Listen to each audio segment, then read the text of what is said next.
Thank you so much, David, and thank you for reaching out to me. It's really my pleasure to be here. And I'll just do a very quick little introduction. My name is Gopal Dayaneni. I use he, him pronouns. I live in Huichin village, which is unceded Chochenyo-speaking Ohlone territories. I live along the Temescal Creek, and which drains into what's called the San Francisco Bay. And this is also the birthplace of the Black Panther Party for Self-Defense, Oakland, California.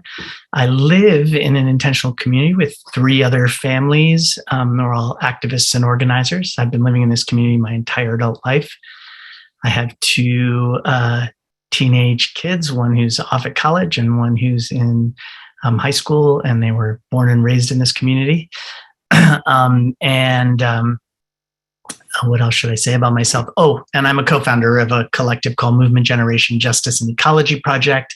I'm no longer on the staff collective. I teach at San Francisco State University and I teach at Antioch University in LA in a Master's in Urban Sustainability program. And I'm going to do some slide sharing and some talking. I'm going to ask questions and you're going to unmute and speak. So let's just have people unmute for a second so we can see that the unmuting thing works. You can just unmute and say hello all at the same time. Hello. Hi. Hi. Hello. Hi. That is the wonderful sound of community. So thank you so much for testing that out. And it sounds like the chat has been fixed. So if you want to answer any of the prompts or questions in the chat, you can do that too. You may interrupt me at any time for any reason with a thought or a comment or an idea. That's okay. I will do my best to respond in a good way. With that, I'm going to go ahead and move into the presentation part of this this thing. And I might skip some things or go a little fast or whatever. So I'm going to kind of move around through a few different ideas and themes, but I'm going to try and tie it all together, hopefully. We'll see how that works. But let's just start by all getting on sort of the same page, which is this. We probably all know this, and this is probably shared understanding, but it's worth just articulating it, which is, how did we get here? So I think we all know that, at some point, some people figured out that there was this incredibly powerful, extremely flexible, highly abundant resource that if you could extract it from the earth and concentrate control of it, you could transform everything about everything. We wouldn't be having this Zoom without it. Obviously, we wouldn't be, we wouldn't be able to fly around without it. We wouldn't be able to drive our cars without it. We wouldn't be able to have the universities the way we have them without it, for sure. I wouldn't be able to have my my old cup of coffee without it. And we certainly wouldn't have the climate and extinction crisis without it. And that resource, we all know what it is. You can unmute and say it out loud, or you can put it in the chat. We're talking about the enabling resource that made everything, that changed everything about everything in our world. Right now, it's like the center of all we have superstorms. What are we talking about? Oil. Fossil fuels. I like this question mark there. Cool guess. Yeah, it's a little bit of a rhetorical question. Actually, it's not fossil fuels. It's human labor, and it's actually the labor of the living world. It is the extraction of human labor from its rightful place in living systems that has been concentrated and controlled and wielded like a chainsaw against the rest of the living world. Because in order to extract and exploit this pool of carbon, or this pool of carbon, you have to control this pool of carbon first. And this pool of carbon.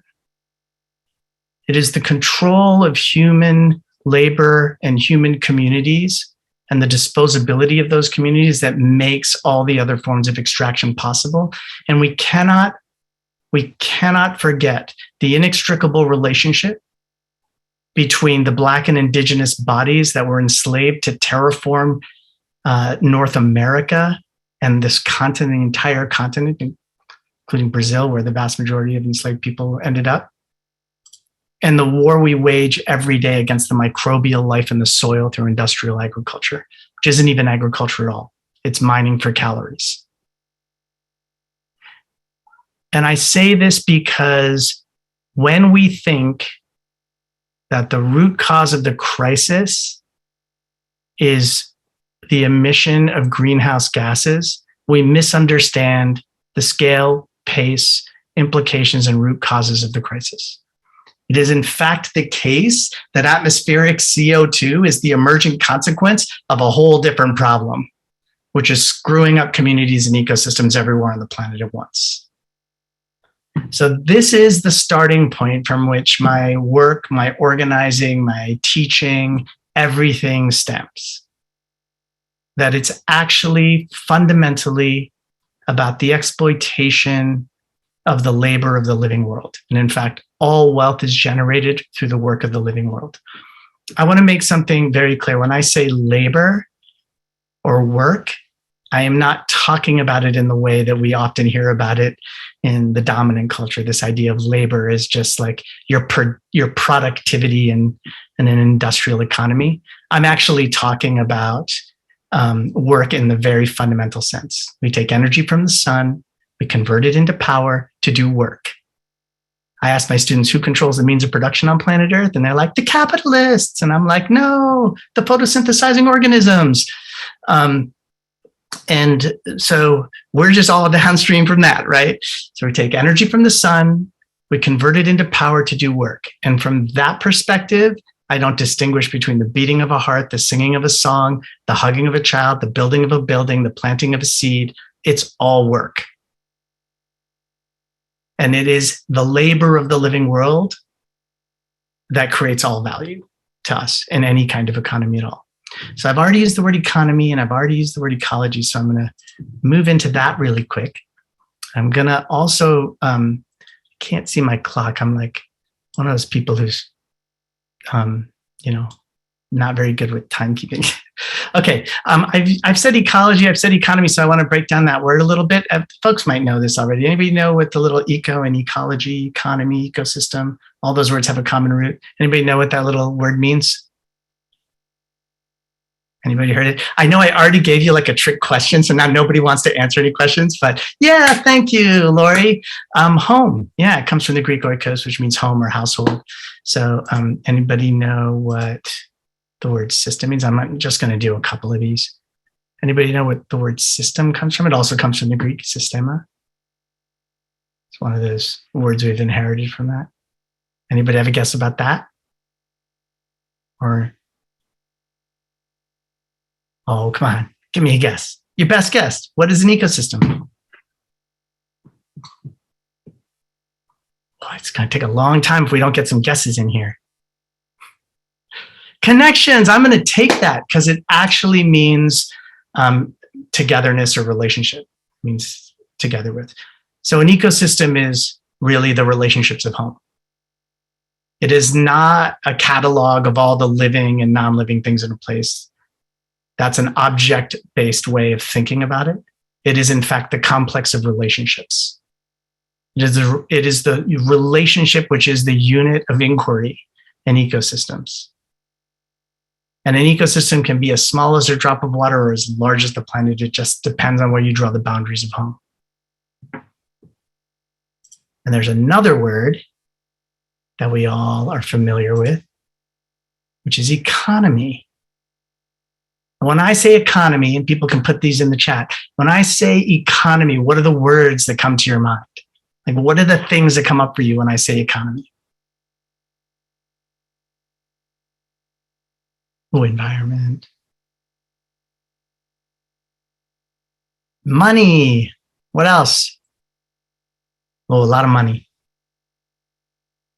Adam Smith. Capital, finance. Nations, yeah. Oh, effectiveness. That's an interesting one. Yeah, I think one of the interesting things there, Jasmine, is that we often have used the word economy tradition or historically, people have used it to mean like thrift, right? Like home economics, like thrift. Yeah, material resources. Yeah, it's interesting because economy actually simply means the management, stewardship, or care of home. Management of home, or the care of home, or the stewardship of home. It doesn't mean buying and selling in stocks and bonds. It doesn't mean growth or GDP. It doesn't mean trade. It doesn't mean money. It doesn't mean jobs. Those are all just measures of or examples of a particular kind of economy, right? And in fact, for the vast majority of our time on planet Earth, the ways we have managed, stewarded, cared for home didn't involve any of those things. That's a tiny sliver of time, right? And obviously, if you globalize the economy and you mismanage home, the consequences become epic. So you end up with what we have today. So the reason I did that is because there's a key principle here, which is all economies are nested within ecosystems. You will only ever experience, and we are all nested in economies, which means you will only ever experience the world, the living world, and your relationships with it, including your relationships to each other, as it is mediated by your economy, right? Like, you will only, the whole idea of the environment or nature as being someplace out there away, your even ability to access any of it or to experience it is mediated by the economy in which you're in, right? So this is really important. It's why there's no such thing as a natural disaster. Because like a 5.0 or 4.5 earthquake in California will rattle my dishes and break some things and wake me up in the middle of the night, and has the potential to collapse a sweatshop and kill 1,500 people in Bangladesh. There's nothing natural about that disaster. You will only ever experience an earthquake as it travels through the economy. And an inequitable and unfair economy will inequitably and unfairly distribute the consequences. And it doesn't matter if it's an earthquake or a pandemic or climate change. You will only ever experience the world and our relationship to it as it is mediated by the economy. You will only find out if there's soil outside. You'll only experience the soil outside of your house if the economy paved over it or not. Which gets to an important principle about economics, right? Another way to say this, or another way to think about this, is what you do to the land, you do to the people, and what you do to the people, you do to the land. Social inequity is a form of ecological imbalance and will inherently result in greater ecological erosion. What do I mean? Social inequity, unfairness in our relationships to each other, which is everything I care about is about relationships. I'm really interested in relationships as the most important thing. But social inequity is unfairness in our relationships to each other, and it is a form of imbalance of our relationships of home. And that will inherently result in greater erosion of our relationships of home. What you do to the land, you do to the people, and what you do to the people, you do to the land. And everybody knows what we're looking at here? Folks familiar with that photo? Some people might have seen it. That's your home. This is Alberta. And this, is a before and after picture from a tar sands project. And I'll just say, what you do to the land, you do to the people. What you do to the people, you do to the land is almost too much of a separation, because for most of us, for our peoples, the word for land, home, language for ourselves is the same word, right? The distinction between us and our relationship to land is not even separate.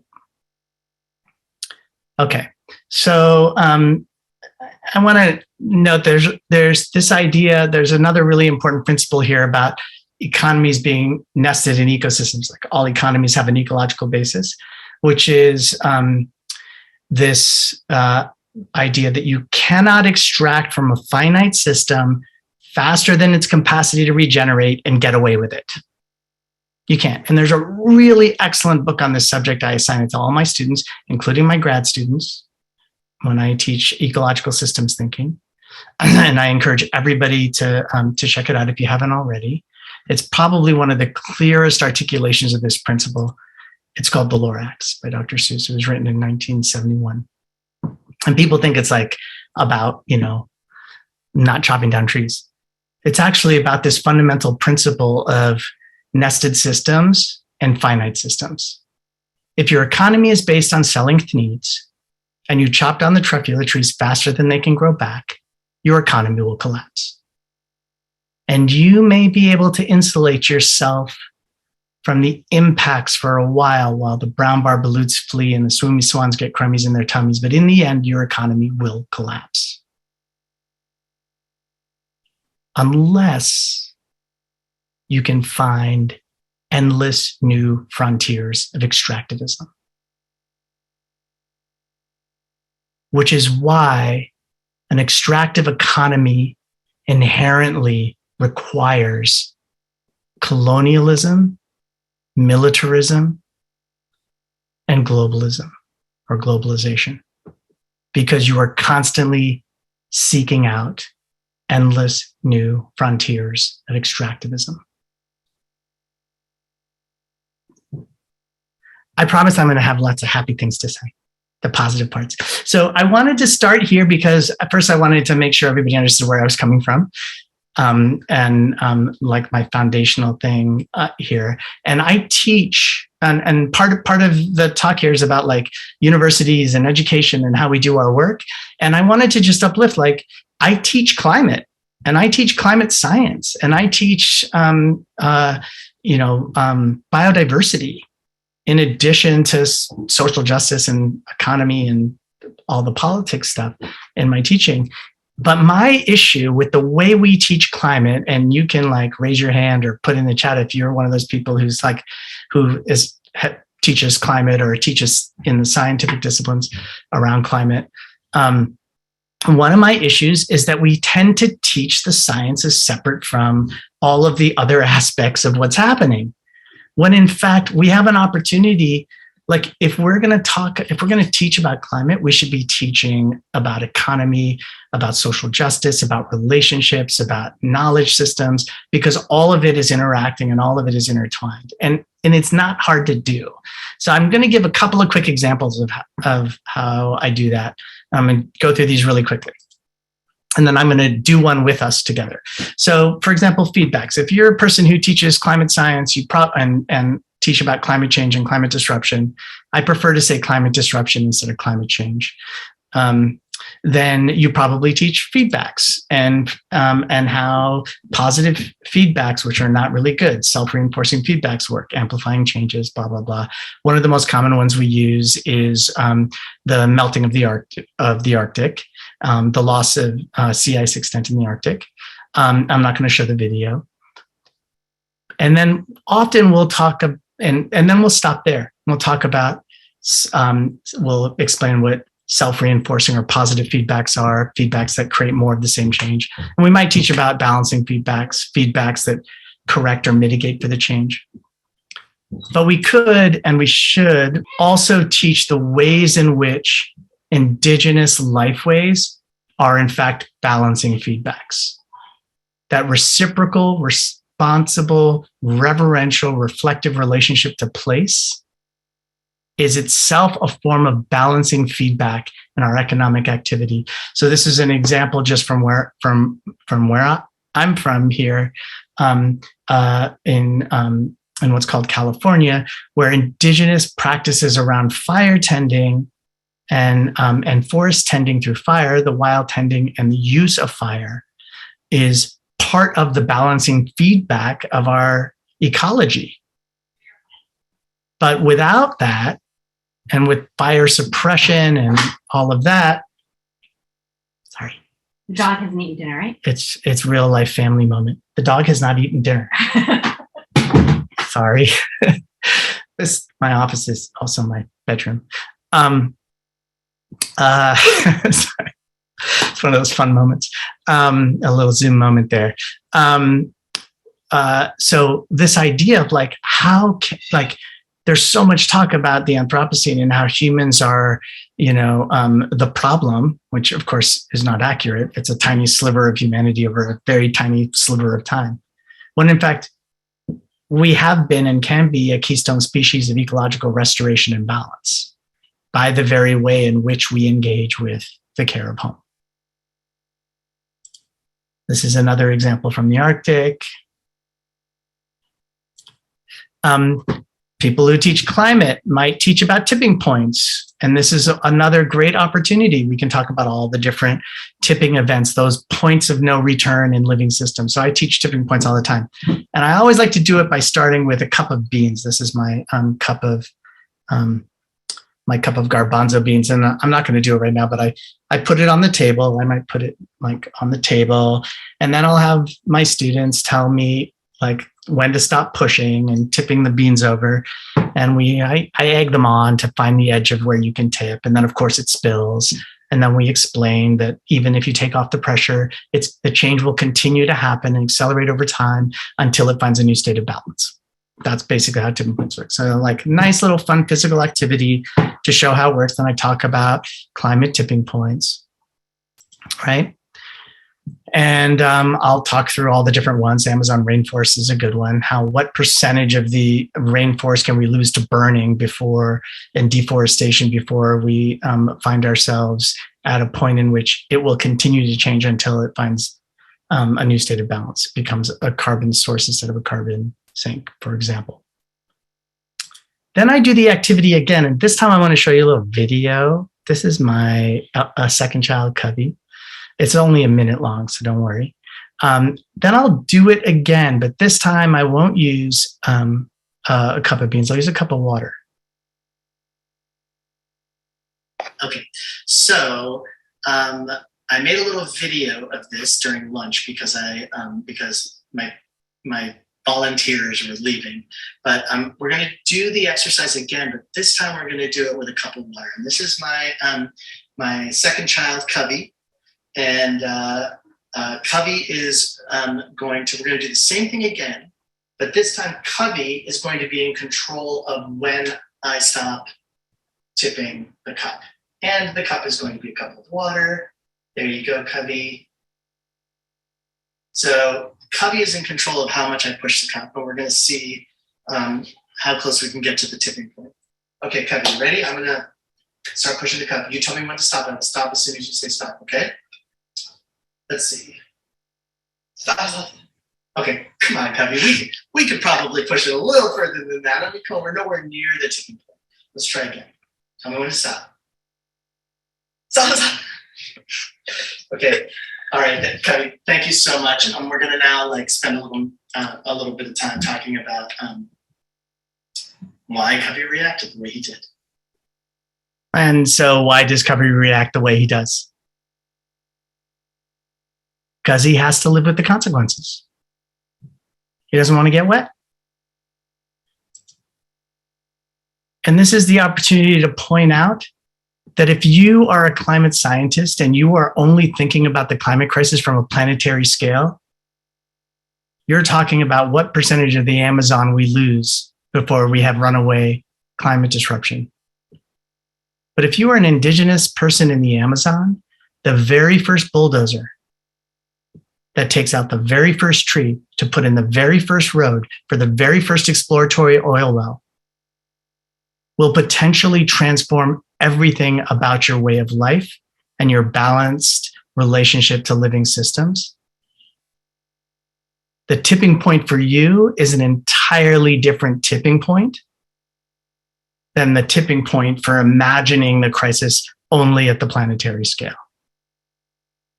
Which for me is the lesson in why the strategic point of intervention in the climate crisis is about devolving power and governance and resources to the communities to live in right relationship with each other and the living systems upon which we depend. So these are just examples of you can teach climate and climate science without ignoring or making invisible or separating the stories of those who are both directly impacted and those whose knowledge systems, life ways, and diverse experiences are necessary for us to navigate the transition better together. How am I doing here? Am I boring the crap out of people? I guess it's hard to tell on Zoom. Hopefully, I'm seeing some smiling faces, so I'm going to assume everything's okay. You feel free to say that I'm boring the crap out of you in the chat if you need to. I may or may not ignore it. Okay, we're going to play a little game now. So this is the time where people can. This is the time where people can either choose to unmute, or you can do it in the chat if you want. We're going to do a queer ecology pop quiz. And this is actually one of the ways I thought this would be fun to do together. So I'm going to do it, and then we're going to move quickly to a few other things about the other topic I want to talk about, which is the issue of hope and solutions. So one of this is from the Queer Eco Justice Project, and my friend and comrade Desiree Fontenot, who's part of Movement Generation Justice and Ecology Project. Also, the picture here is carrots that have not been straightened. These are queer carrots. If you actually just throw your carrot seeds out there, you get really cool queer carrots. If you thin your carrots and you force them to grow in these vertical little straight lines, you get the carrots you get at the grocery store. So this is just a little bit of, that's why I chose that image. And here's what we're going to do. And I'll explain the point of this afterwards. I am going to embody, I'm going to claim to be one of these things, and you're going to tell me who I am. And this is about the ways in which we have, particularly in Western traditions of science and classification, ignored or avoided recognizing for a long time some of the amazing diversity of the living world. You know, we teach young people that there are male plants and female plants and things like that, which is just not accurate. Okay, so here we go. So I have over 36,000 documented sexes. You can either say the number or you can say what it is. Preferably you say what it is. I have over 36,000 documented sexes. Honestly, I wish I had over 36,000 documented sexes, but number two, what mushrooms? Yeah, the fungi. Yeah, the fungi. I'm not even sure I can explain exactly what that means, but it is actually about propagation and interaction and the mechanisms by which they can exchange and therefore propagate and reproduce, exchange DNA and propagate and reproduce. Okay. By day, I open up and present pollen-producing flowers, and by night, I display my pollen-receiving, fruit-producing flowers. So throughout the day on the same plant, I'm just shifting, quote unquote, and I'm anthropomorphizing here, gender expression all day long.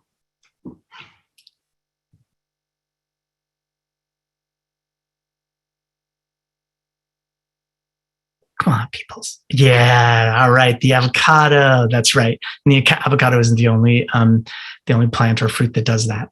But yeah, very cool about avocado. All right. I am an all-female. I can be, or I am. Some varieties of me are all female species and can reproduce twice as quickly as multi-sex species.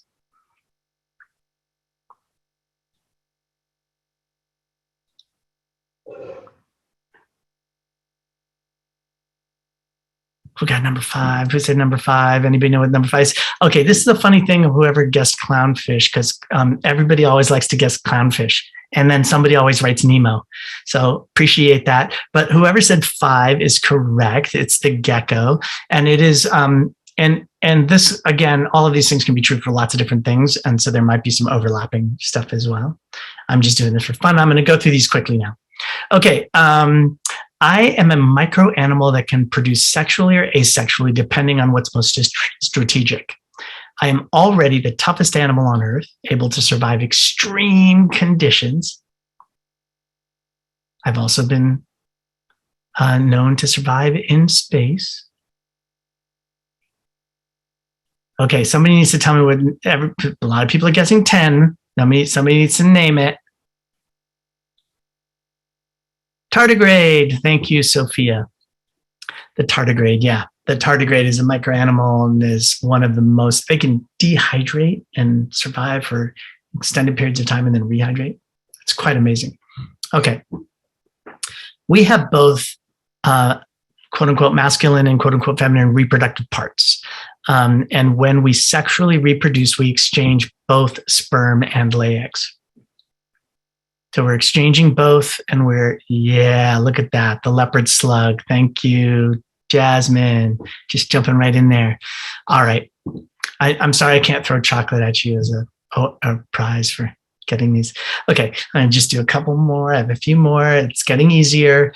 I have been observed to engage in remarkably high frequencies of homosexual pairings. Up to 94% of my sexual encounters are between two masculine mammals. Somebody said number 6. Yes. What is number 6? The giraffe. Yeah. Giraffes are hella gay, which is really cool. And it is this story that we tell about how animals only, non-human animals only engage in reproductive sex as opposed to all other forms of sex and stimulation and engagement and affection and relationship, kinship. Okay. I'm a masculine mammal that can produce milk and feed my young from my own nipples, which I wish I could do.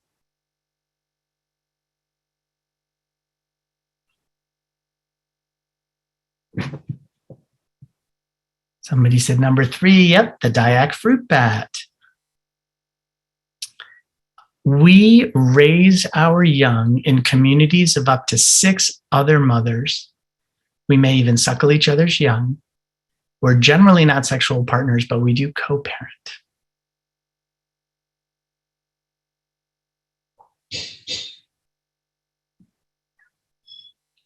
Anybody have a guess there? Somebody put number 11. 11 is a good guess. But no, 9, yeah. Nope, 9, yes, 9, the grizzly bear. Yeah, the brown bear. And lots of other mammals do this as well, but the grizzly bear. Okay, just a couple more. We can't not do the clownfish. Okay. I am often called the perfect flower because I'm quote unquote bisexual, meaning I have both pollen and fruit producing parts on me. So similar to the avocado is switching. This is a flower. Yep, it's the rose. I changed sex at some point in my life, like many other, this is the giveaway, sea creatures and plants. In particular, I produce eggs and sperm at different stages in life. Now you get to write Nemo. Thank you. And the last one, which is more of a giveaway because it's the last one here. I skipped one actually. I, like many other, I won't say that because that'll give it away. Males of my species, we adopt, abandon eggs or nests and raise them in same-sex partnerships. We may conceive through opposite sex intercourse, but we often raise offspring in same-sex partnerships. And yes, it's the gull. It's the black-headed gull. And finally, I am one of the world's most common parasites, infamously found in litter boxes. It's rumored that I may slow my host reaction time, making them more vulnerable to attack. And that is the toxoplasmosis, which is which is number 8, the last one, which is really interesting because it has a life cycle that involves multiple species and traveling through them. And we won't get into all that. Why does all of this matter? Well, all of this matters because we often are taught to not see the vast diversity and complexity of organization and of form and of in the living world. There is an enormous amount of diversity. We just chose one tiny little aspect, and we take a culture of power, cis heteropatriarchy or heteropatriarchy, and then we impose it on the living world. And then we use that to justify imposing it on ourselves. That is a self-destructive, self-reinforcing feedback, right? But the more we can recognize the vast diversity in the living world, the more we can see it in ourselves. And Joan Roughgarden, who's a transgender ecologist out of UC Berkeley, wrote a book called Evolution's Rainbow, and notes, nature abhors a category. And so this is one of the ways I teach about diversity and resilience. And then I connect it to the ideas around, like, race is designed to eradicate diversity. We take all the languages of all of the cultures and all of the diverse customs and traditions of all of the peoples of Africa, and we call it Black. We take all of the languages and all of the traditions and all of the cultures and all of the diversity of all of the peoples of Asia, and we call them Asian. We create these categories that serve power but eradicate diversity and lead to the monotonization of everything. And diversity is our best defense. Right? And we can go on and on and on. Okay, I want to keep track of where I am in time because I'm going to pivot now to a little thing. Okay, that was my thing about teaching. So anybody who does teaching, I would really encourage us to start just experimenting with cutting across the silos and the intellectual enclosures that are imposed upon the way we're allowed to teach or think about teaching. And I encourage all of you who are students here to demand it of your students. If you take a science class, you should demand that the science class actually engage in discussions about science and society. If you take a class on racial justice and they don't talk about our relationship to the living world, the rest of the living world, there's something wrong. We need to demand that we take a complex, holistic view of our relationships to each other and the rest of the living world upon which we interdepend.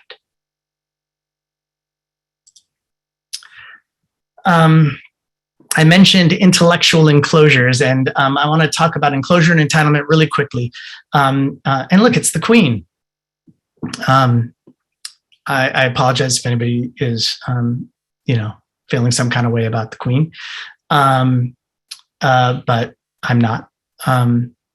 So I want to talk a little bit about enclosures. Enclosure is the mechanism of controlling access to needed resources or life sources like land, water, labor, knowledge, right?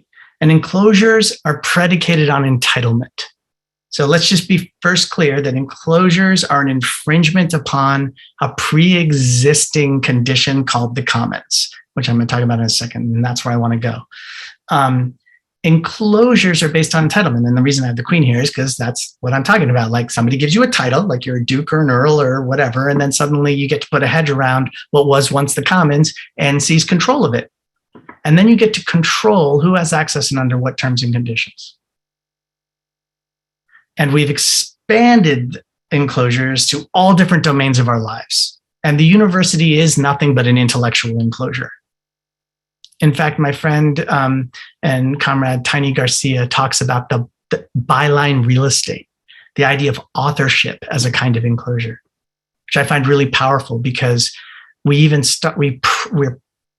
premise the institution on the idea that people have ideas by themselves, as if ideas themselves are not an expression of symbiosis. They can only exist in the company of others, right? They are part of ecological exuberance. Ideas are just an expression of relationship, of symbiosis, of interdependence and interaction.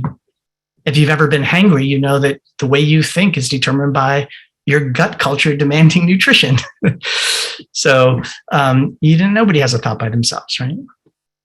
But enclosures, the important thing about enclosures is that they're predicated on entitlement, that somebody gives you that you are entitled to control access to something, and that all enclosures are enforced through violence. It doesn't matter if it's the fence around my house or that's policed by the cops, or the border around the nation state that's policed by an army.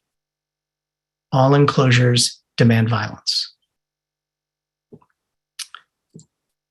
And one of the mistakes we make in our social movements, and this is the setup for really me wanting to dive into solutions. One of the mistakes we make as a social movement is not recognizing the inherent violence of enclosure. So if you do a Google image search for the grass is greener on the other side of the fence, this is the image that comes up, the cow sticking its head through the fence, right?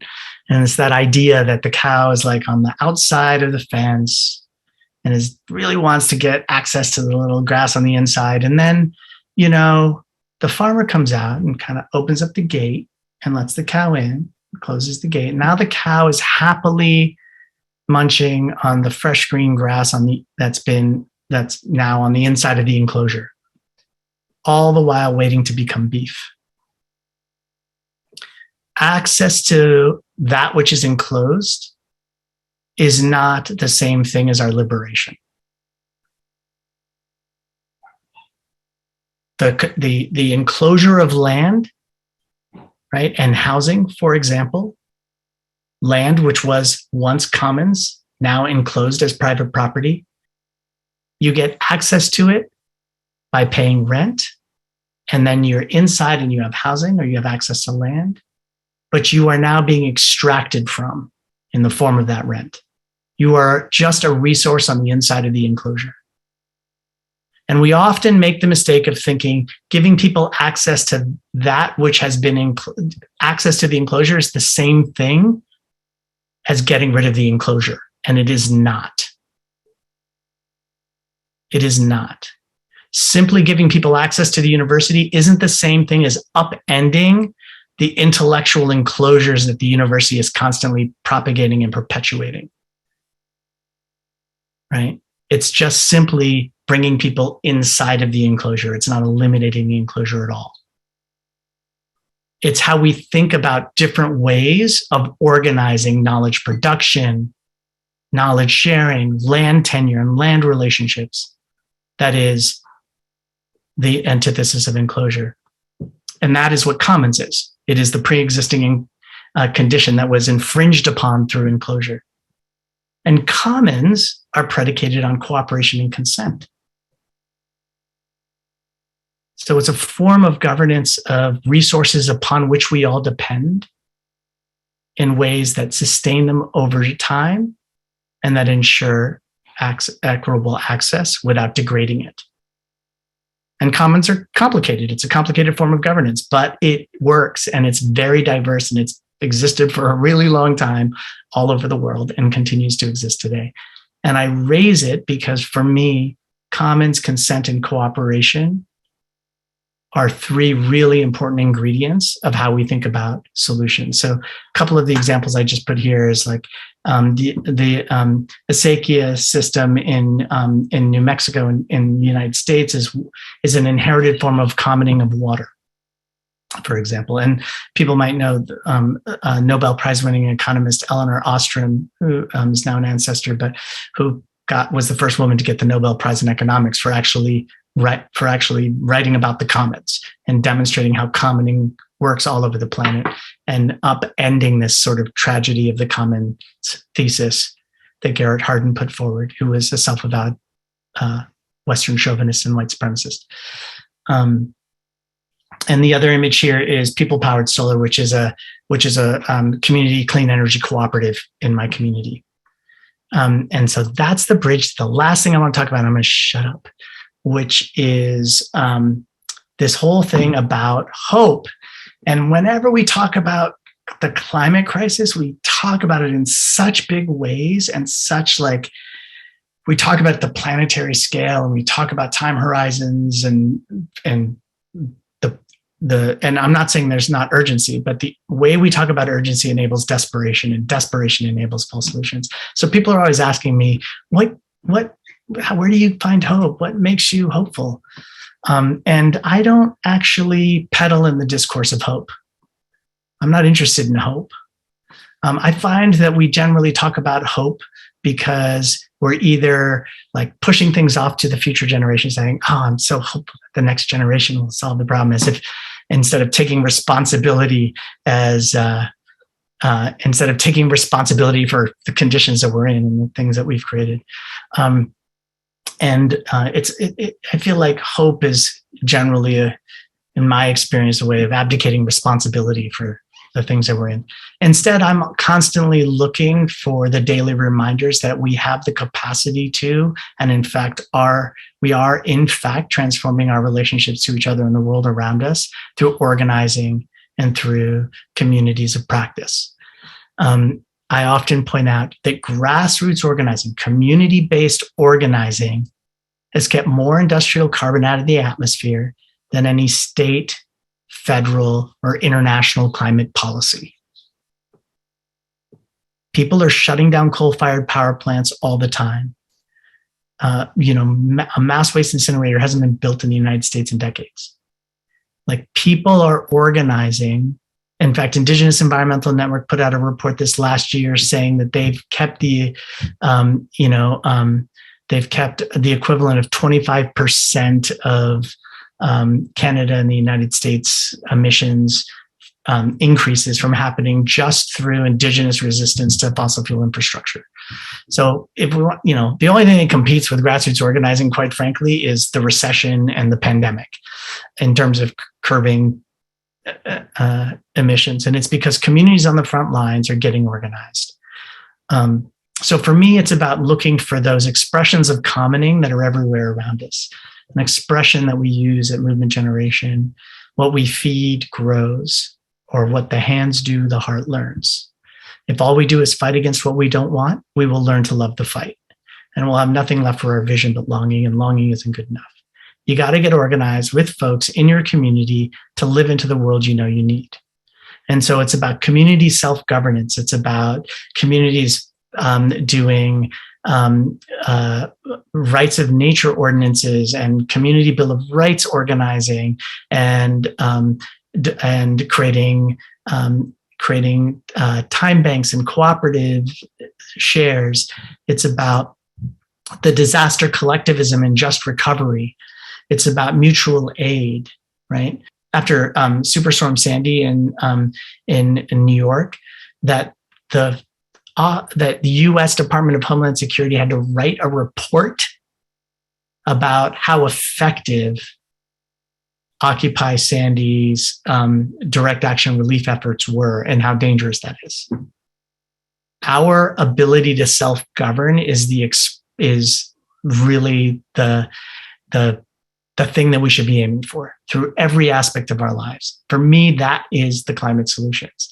It's what we're seeing in Puerto Rico right now, and what we also saw during Hurricane Maria. Groups like Organización Boricua, who help people get their farms back up and running, who provided emergency energy support through community solar, and other organizations in Puerto Rico that help people rebuild their roofs in their homes, right? Through things that weren't going to happen through the state or through the corporations or through Elon Musk, who said he was going to electrify Puerto Rico, right? For me, the solutions are not in clean energy or some kind of like technological fix, but it's an energy democracy. The solution isn't the solar panels. The solution is the energy democracy. It's community control, ownership, and governance of energy within our energy shed, which is pretty much everywhere because the sun is everywhere. And so this isn't about creating solar panels. This is about creating community-owned energy cooperatives. So I'm part of People's Solar Energy Fund, and we've done dozens of projects that are in both. This is one. These are from Minnesota, but we've also We also support projects, for example, in Indian country here in Turtle Island. So this is in Cannonball on the Standing Rock Sioux Reservation. This is one of the community solar projects that was developed after, the struggle at Standing Rock. This is Cody Two Bears in this one. So for me, the solutions are in energy democracy, decentralized, democratized, distributed, community-owned and controlled energy. This is from where I am here in Oakland to Chin. These are projects from People Power Solar Co-op. That's a solar-powered fridge that is free, so it's called the Fridge. And this is mobile solar that we use to power the Black Cultural Zone, a festival that happened in 2020. And, we used to say that the enclosure of land was the mother of all enclosures, the enclosure of all enclosures. And, but I actually think now the dominant structure of finance, the enclosure of capital, is the enabling enclosure of all other enclosures. It's through the enclosure of capital that we control people's access to everything. And what is capital? Capital is just financial capital is just a degraded form of clean water, healthy soil, fresh air, and our time in relationships to each other. And so a lot of the work that I've been doing is supporting decentralized commons of capital. So what does it mean to create community-owned and self-governed resources to support worker and community-owned cooperatives? So we have something called the Seed Commons, which is a network of local revolving loan funds that subordinate debt to the needs of communities and people. And that grows through people sharing back into the fund to be able to put more out into the community. And it's through a principle called debt subordination, which I won't get into the details of, but the idea that you can reimagine finance so that instead of people being subordinate to capital, capital is just a tool of the people. And what we do with it is to try and restore it to what it needs to be, which is what our communities need. So this is a worker. The bottom picture is a worker-owned cooperative called Earthbound, which is Black, Indigenous, and people of color building cooperative. Several of whom are formerly incarcerated to do ecological building on the East out of Baltimore. Outside of Baltimore. And the top picture, that's me installing a floor at Rich City Rides Bike and Skate Cooperative, which is also both a worker-owned cooperative bike shop and a political project, and works on transit justice issues in the city of Richmond. And part of giving out the loan was doing a renovation. And instead of hiring somebody to do it, we decided we'd do it ourselves. So we're putting in floors. For me, the solution is in food sovereignty, right? I already talked about the industrial food chain, and I'm just going to go through this quickly. Food sovereignty is a path to climate justice. La Via Campesina, one of the largest social movements on the planet, is peasant and indigenous smallholder farmers all over the planet fighting for land reform and for food sovereignty. The peasant food web controls less than 25% of the agricultural resource, the arable land on the planet, but feeds 75% of the population. The industrial food chain controls 75% of the arable land and feeds less than 25% of the world's population. The vast majority of people on planet Earth get their food needs met through smallholder farmers, subsistence, indigenous lifeways, small fisher folk, and the peasant food web. And there is a struggle between the peasant food web and the industrial food chain. And so as we support and build the peasant food web, we are creating community resilience, we are creating food sovereignty, and we are restoring right relationship and balance to the ecosystems upon which peoples interdepend. Another picture from Richmond, California. This is in my neighborhood. This is Urban Tilth, which does urban food sovereignty work, building a 10-acre farm in North Richmond that's led by and run by young people. Richmond, California is also home of the largest stationary source of greenhouse gas emissions in the state of California, the Chevron refinery. And when the Chevron refinery exploded about 10 years ago, it rained toxic ash on all of their gardens. And so they harvested all of that food and they took it to the city council and they dumped it at the city council and demanded reparations. They're organizing to meet their needs as a community around food systems reimagining. Was also a place of power to confront the injustice of the fossil fuel industry and the infrastructure and the pollution that it caused, right? So it's like our ability to self-govern, to meet our needs, becomes the way in which we resist these other things. And the last thing I want to just lift up one more thing here, which is the Sogorea Land Trust. Where I live, there is a rematriation project led by Ohlone Indigenous women and other Indigenous women allies. So one of the things that we have in the United States is if you are an Indigenous community in a high value real estate place like a city, you are almost always not federally recognized. So the Ohlone people don't have federal recognition because we would have to give them a big chunk of Silicon Valley,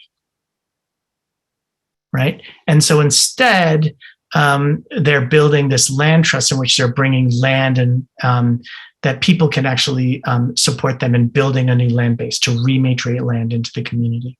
And Movement, Generation, Justice, and Ecology Project is working with them. So it's a strategy around land reform. Last slide. I'm going to shut up now. I want to just say one last thing about food systems, which is, and just to remind us that and there's so many other things we can talk about. We can talk about transformative justice. I don't believe in policing in prisons, right? But we will always be dependent on the existing structures of policing in prisons until we figure out how to self-govern harm and hurting, which is what transformative justice allows us to do.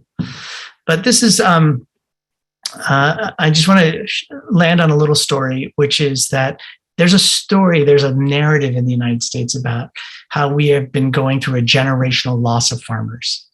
In fact, we've gone from over 50% of people living on farm in the United States only 75 years ago to less than 2% of people living on farm today. So, small farmers are gobbled up by the industrial food system. Bill Gates is the single largest private owner of farmland in the United States right now. So we've been telling this story about how there's a generational loss of farmers. And in fact, a lot of young people are going back to living on farm and buying land and trying to become farmers because of this phenomenon.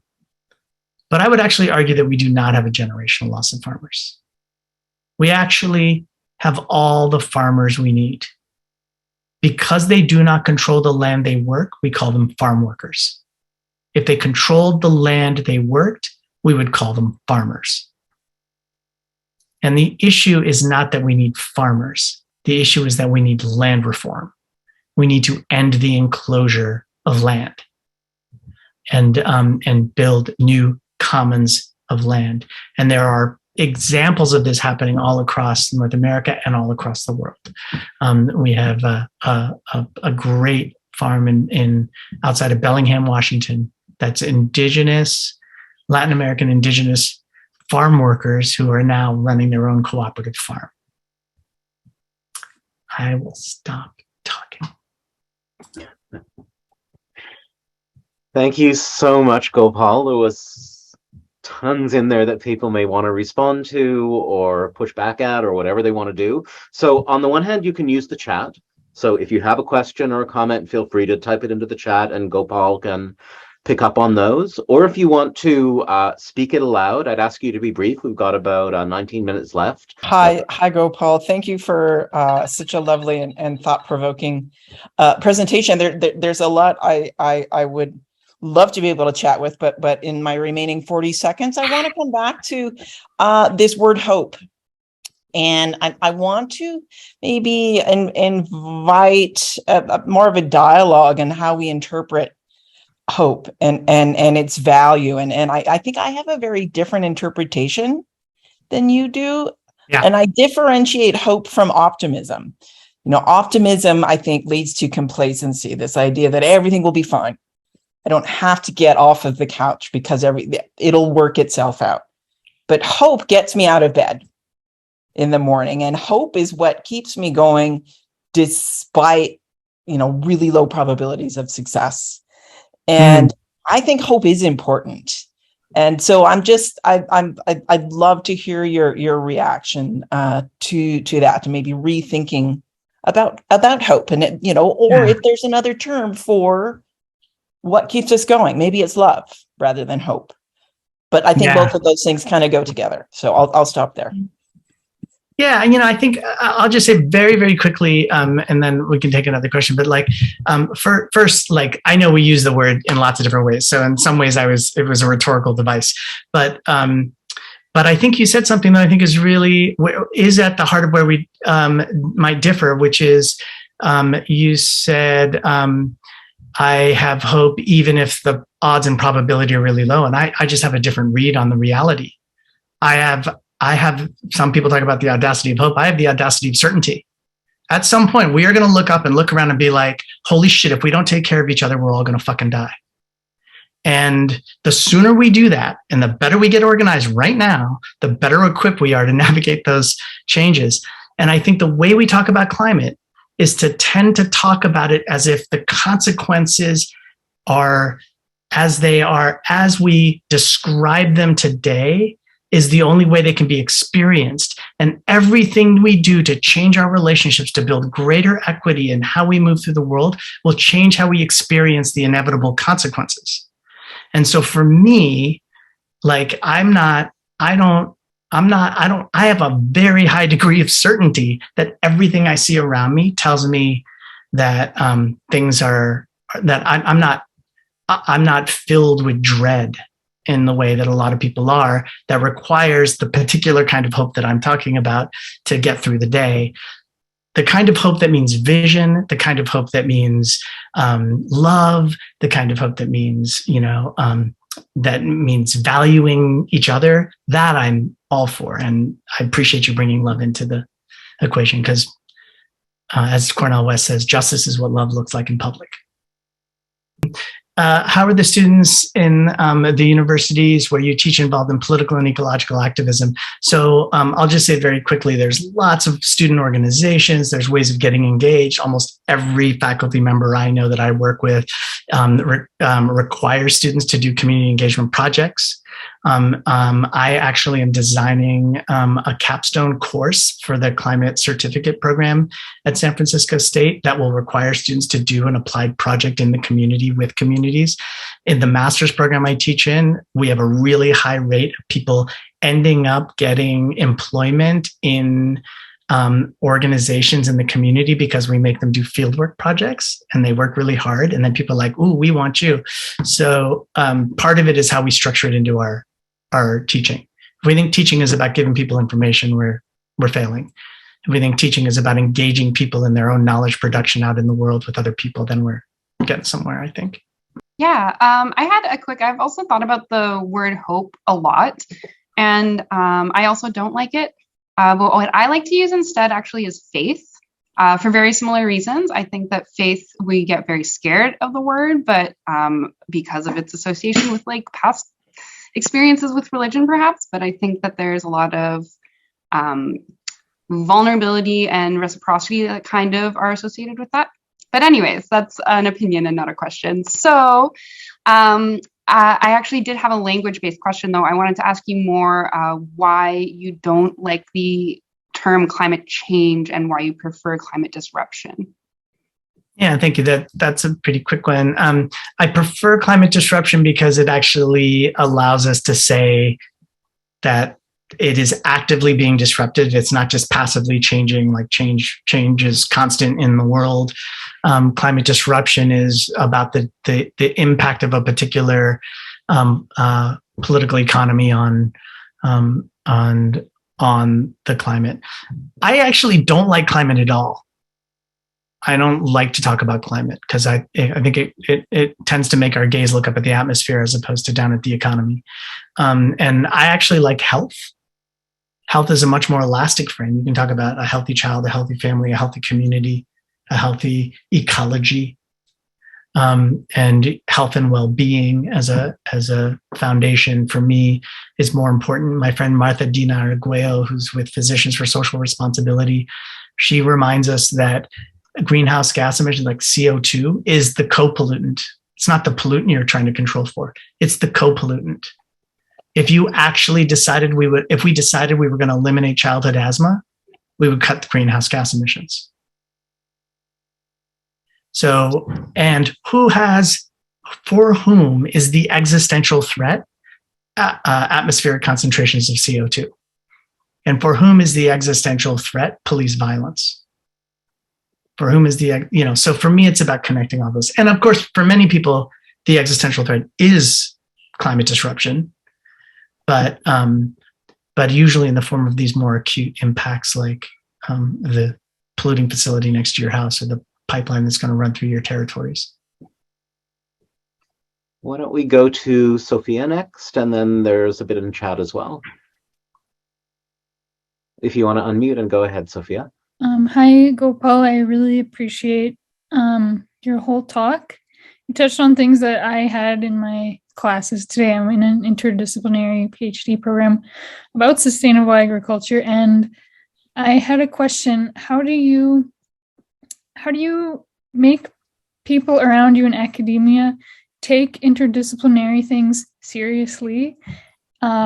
Because I've noticed that even just 1 month in, there's so little culture behind it that people don't know what it even means. But in my view, it's something so important because it's on the cusp of many disciplines. And I just want to hear your thoughts about that. Yeah. Let's see. Well, I think I'll start by saying that it doesn't matter where you are, whether it's a university or a bank or a corporation. You'll find radical, social justice minded people who are interested in complexity and interdisciplinarity in the academic sense, but really wanting to engage with complexity everywhere. So I think it's about finding the pockets, finding your folks inside the institution. And maybe on this call, if you're part of the same institution and you're one of those folks, you can just raise your hand right now, and then you can all take down your names and get together sometime on campus and figure it out. But I'm lucky, some of the places, like I teach, for example, in race and resistance studies. And sometimes I find people who want to really narrowly focus on what they do, but most people are really interested in being in community and dialogue and engaging in greater complexity. They used to teach ecology. I have a friend who is a marine ecologist and told me once, it's like when I was trained in marine ecology, they told us to avoid the edge. You don't want to mess with the edge effect because it just makes too many variables and it's too complicated. And if you want to study, you avoid the edge effect. And I'm like, are you kidding me? Like ecotone, right? Edge, the edge is it's the tensions of home, literally means tensions of home. And that's where all the cool shit happens. I'm enamored with complexity. And so for me, it's like, I want to be in the soup of that. And I think it sounds like that's what you're craving too. And so I think it is just about, building that community of practice and bringing it into every conversation. It was like the thing that I was saying is it's like, I love it when my students are like, what's the favorite thing you hear from your students? Like, well, what about, and they're like trying to complicate your thinking, which is what we need.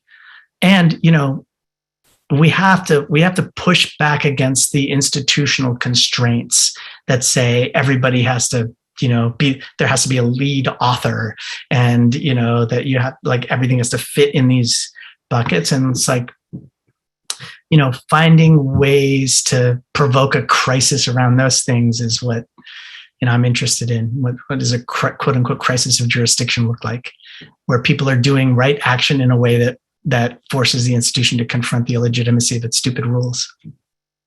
Okay, that was maybe not a helpful answer. Oh, thank you. There are a couple Congratulations on your first month in the program. I do not have the discipline to do a PhD, nor the capacities.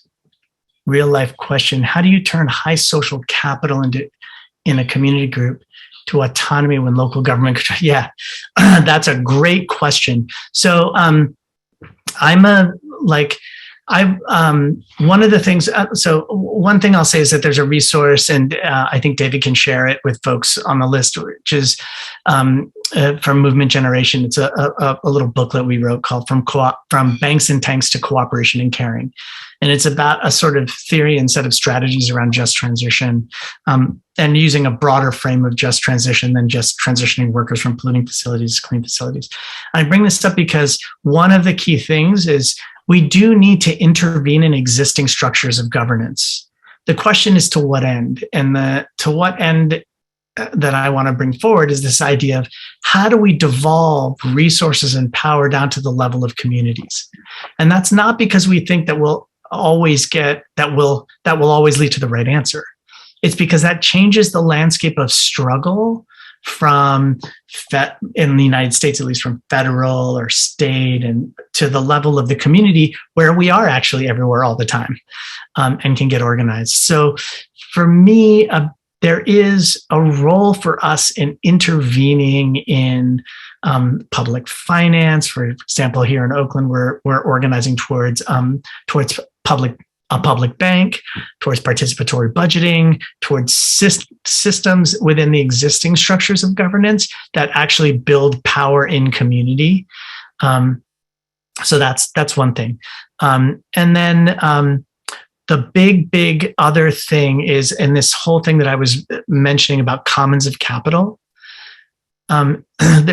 is actually not just trying to making demands of existing structures of governance, but actually building the economy that we need, and doing so in a way that is actually that's actually growing our productive capacity to share resources in community.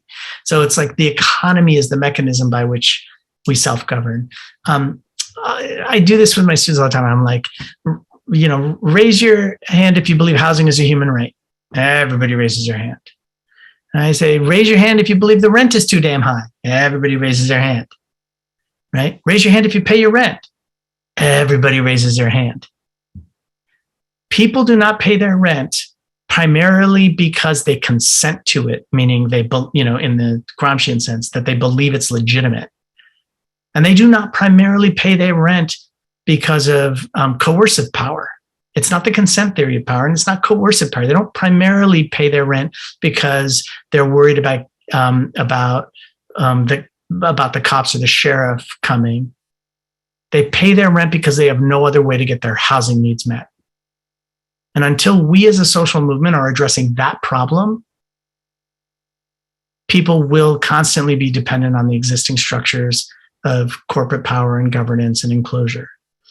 So that's why I work on land reform issues. That's why I work on cooperative housing. That's why I live in an intentional community. We're trying to model what self-governing the need for housing is. In the same way that transformative justice is about self-governing our way through harm and hurting. Food sovereignty is about self-governing our relationship to food and food systems. And we do need to access capital to do it. There's no question about it. That's a hard thing. People's Solar Energy Fund is constantly trying to navigate that contradiction. There's a question from Lynette that deserves 20 minutes, but if you could give it 1 or 2, let's make that the last answer from you, and then I'll wrap us up. Wow, that's wonderful. I love that because I use the term connective tissue all the time. And I think one of the mistakes that we've made is at least in the US left, quote unquote left, I'm using left very broadly here, is we think that we need to get bigger and bigger and bigger. And we misunderstand scale. Like we think scale means getting bigger. And I think of scale as a balance, right? Like an actual scale. Something can be really big and not like a balloon and not actually tip the scale. Something can be really small, like a marble, and can tip the scale. So the kind of what I think we need, what we think of when we think of connected tissue is around this idea of translocalism. It's autonomous, place-based organizing, but with a unifying vision, shared strategies, and common frames across place. So one of the challenges that we have is we talk about the problem in a way that it's easy to talk about as a big, big thing. But because we don't have a way of talking about the impact of our organizing in the same way, we can't even see all of it. So we need that kind of shared space. So the kinds of things we've tried to build are alliances that focus on bottom-up subsidiary democracy, so bottom-up democracy from the members, and that's primary purpose is to amplify the story and magnify the visibility of these communities and their impacts. And I think that's what we need. And there's international infrastructure that does that too, right? A really good example is Global Alliance for Incinerator Alternatives, or Gaia, which works on zero waste and an anti-incinerator movement globally. Another example we have here is the Climate Justice Alliance, which is lots and lots of grassroots groups. They're all autonomous, but they have shared infrastructure. Seed Commons is a federation of local autonomous revolving loan funds that then federate so that they can show themselves as larger. And I will stop talking. Thank you, everyone, for coming. Thank you, Gopal, for sharing your knowledge with us. And I hope, as you expressed, that this can be part of a continuing conversation. So feel free to Thank you all so much for putting up with lots of me talking at you. Thanks you. and bye. Let's go. Bye. Thank you. Thank you. Thank you so much. Bye.